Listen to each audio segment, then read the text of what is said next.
Hey, Treasure Hunt fans, Joe Powell, Big D and Cobb back here again with another movie review.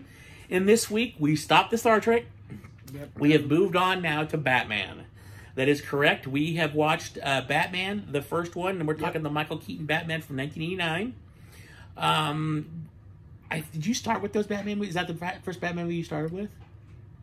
Or did you watch anything else first? I think I watched the Mr. Freeze one first. Oh, so Batman Robin? So Batman Robin first? Okay. I think that was like the first one. Like, yeah, this is like, because I thought, I know what everybody else thinks. Like the one after Batman 1989, they're all like goofy, but I really like that one. Yeah. Because it showed you like Mr. Freeze and his like wife, and then like Poison Ivy unplugged his wife. It shows you how Bane was created. Yeah. I mean, like, can't go wrong there. Yeah. And then it's a fun movie. There is some issues with it here and there, but I still like it. I still like a movie, and I was a big fan of Chris O'Donnell. I like Chris O'Donnell as Robin. So, but this one's before all that. So this is 89. They finally decided we're going to do a Batman movie. The only thing that had been done up to this point, movie-wise, would have been the original Adam West Batman movie. So there wasn't really anything in there. So they did this, and I think I told you the story a long time ago. When they first announced Michael Keaton as Batman, I remember being really upset, being that I grew up with the original 60s Batman TV show. So Adam West was Batman, Burt Ward was Robin. Yeah. So remember I couldn't get past it because I remembered Michael Keaton. He's from movies like, at the time, Mr. Mom, Gung Ho. It was all these comedy movies. So for him, I just couldn't see him going from all this comedy stuff that he'd done, which I enjoyed. Don't get me wrong, I like Michael Keaton. He's a great actor. But like all of a sudden to go to this more serious Dark Knight role, and I just didn't think he'd do it. And I remember seeing it in theaters the first time. I remember being blown away, like how good he was in it. But not just him, how good Jack Nicholson was as the Joker. Yeah, he was so good. That was one of the best Jokers. Yeah, the fact that it had really good music because you had Prince's music in the background for the whole movie. You know, it's a really fun, good movie. Tim Burton did an amazing job directing this movie. You really got a good feel of the whole thing. Yeah. Because of the sets he designed, because the way he filmed it, it was just really well done. I just enjoy it. I mean, I probably watch it like once a year. I really do enjoy that movie. I love the music. I love the atmosphere. In that movie. It works so well. It's such a good movie.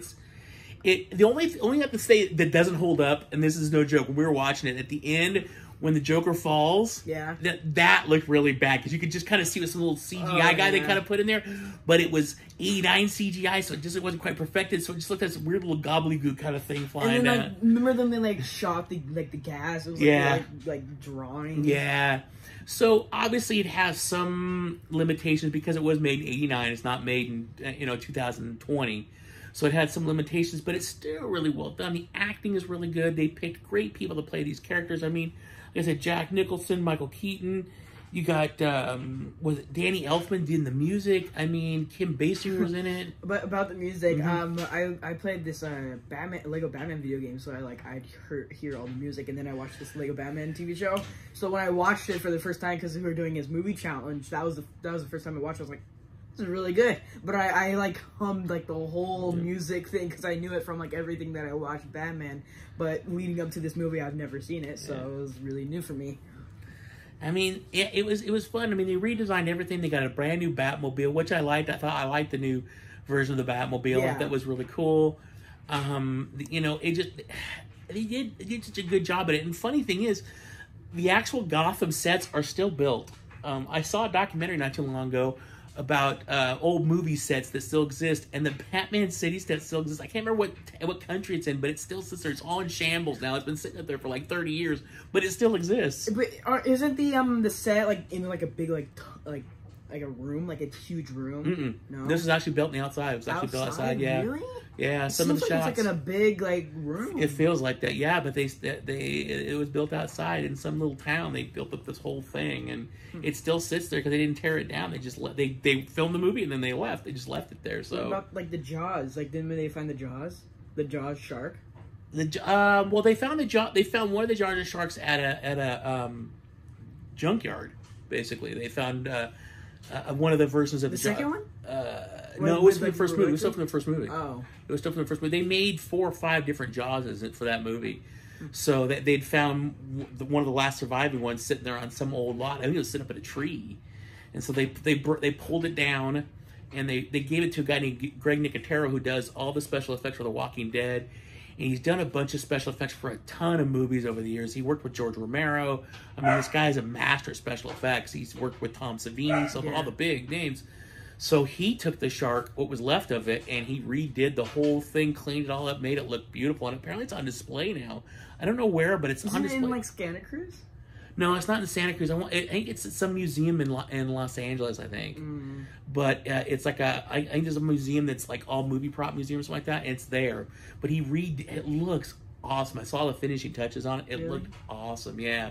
Can you imagine just seeing the Jaws, like, robot in the tree, like... It'd be kind of funny, huh? But they still find stuff to this movie, too, and every once in a while I saw an auction not too long ago. Some of the stuff from Batman was auctioned off. Really? Yeah. It'd be cool to have, like, the batteries. I do hear rumors that... Actually, it's not rumors. It's been confirmed. Michael Keaton's coming back as Batman. He's coming back as Batman in the new Flash movie that's coming out, I want to say, in 2022 or 23. So he's already signed on. He's coming back as Batman again, which is really cool. I love to see him as Batman again. He'll obviously be an older Batman. Yeah. But I'm stoked to see him as Batman again. I think it's going to be a lot of fun. I'm glad he came back. But I thought he was really good in the Spider-Man movie too when he played. I can't remember the guy. Venom? No, he was in this first Spider-Man movie. Doc Ock? No, he was Doc Ock. No, he played Spider-Man Far From Home. He played the guy with the wings. No, he played the guy with the wings. Okay, YouTube, please tell me down below because I've forgotten what's the name of the guy character Monkey played in Spider-Man Far From Home? Was it Far From Home? I think it was Far From Home. That Michael Keaton. Yeah, he was in the one with Tom Holland. Yeah, the one with Tom Holland. Okay, there was a couple movies with it. Is it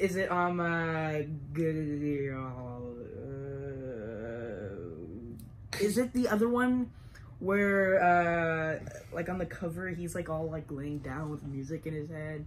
Yeah, I think so. It's the one where he just after he gets the new Spider-Man suit after he just fought everybody in the Civil War. Oh, then that's Far From Home. Yeah. Oh, Far From Home. Okay. Is that Far From Home? Yeah, because he just did Avengers Endgame. Okay.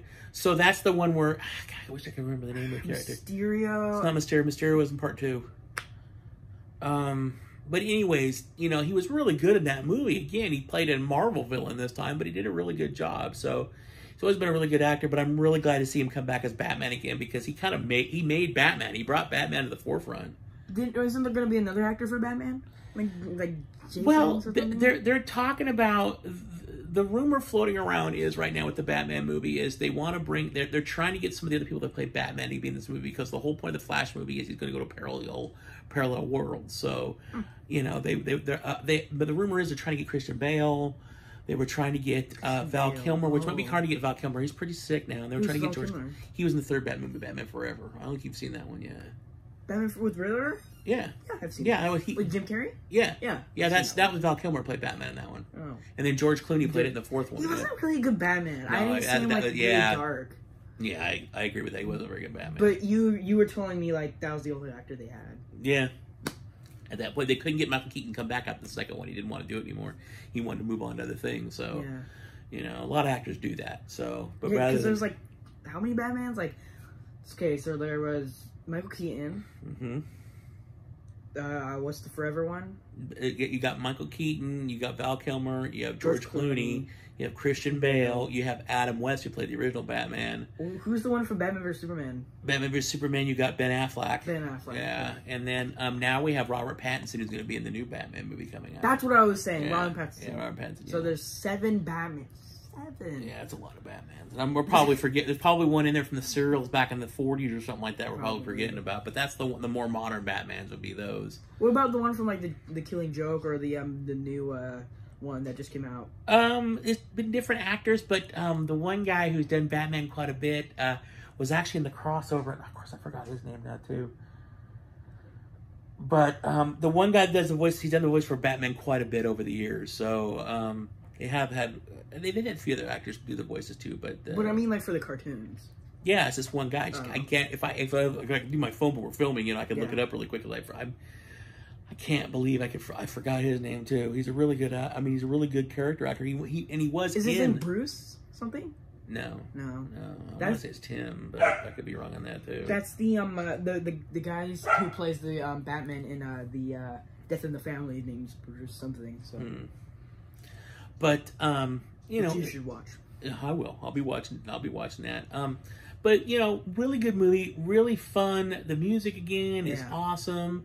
It has a great flow to you. Kind of just watch it. You get to see the kind of the development of a Joker, you know, and you get to see how Batman come to fruition, and you know, you get to see other characters mentioned. And I mean, even the second movie, they brought the Penguin out, they brought Catwoman out. I mean, and then of course the third one, they brought the Riddler, and they got Two-Face, and you know, and they've always brought out great characters. So they call that the Schumacher Saga because like Joel Schumacher did like a couple of the movies, and Tim Burton did a couple of them. So it's kind of Schumacher. They call them the Schumacher movies.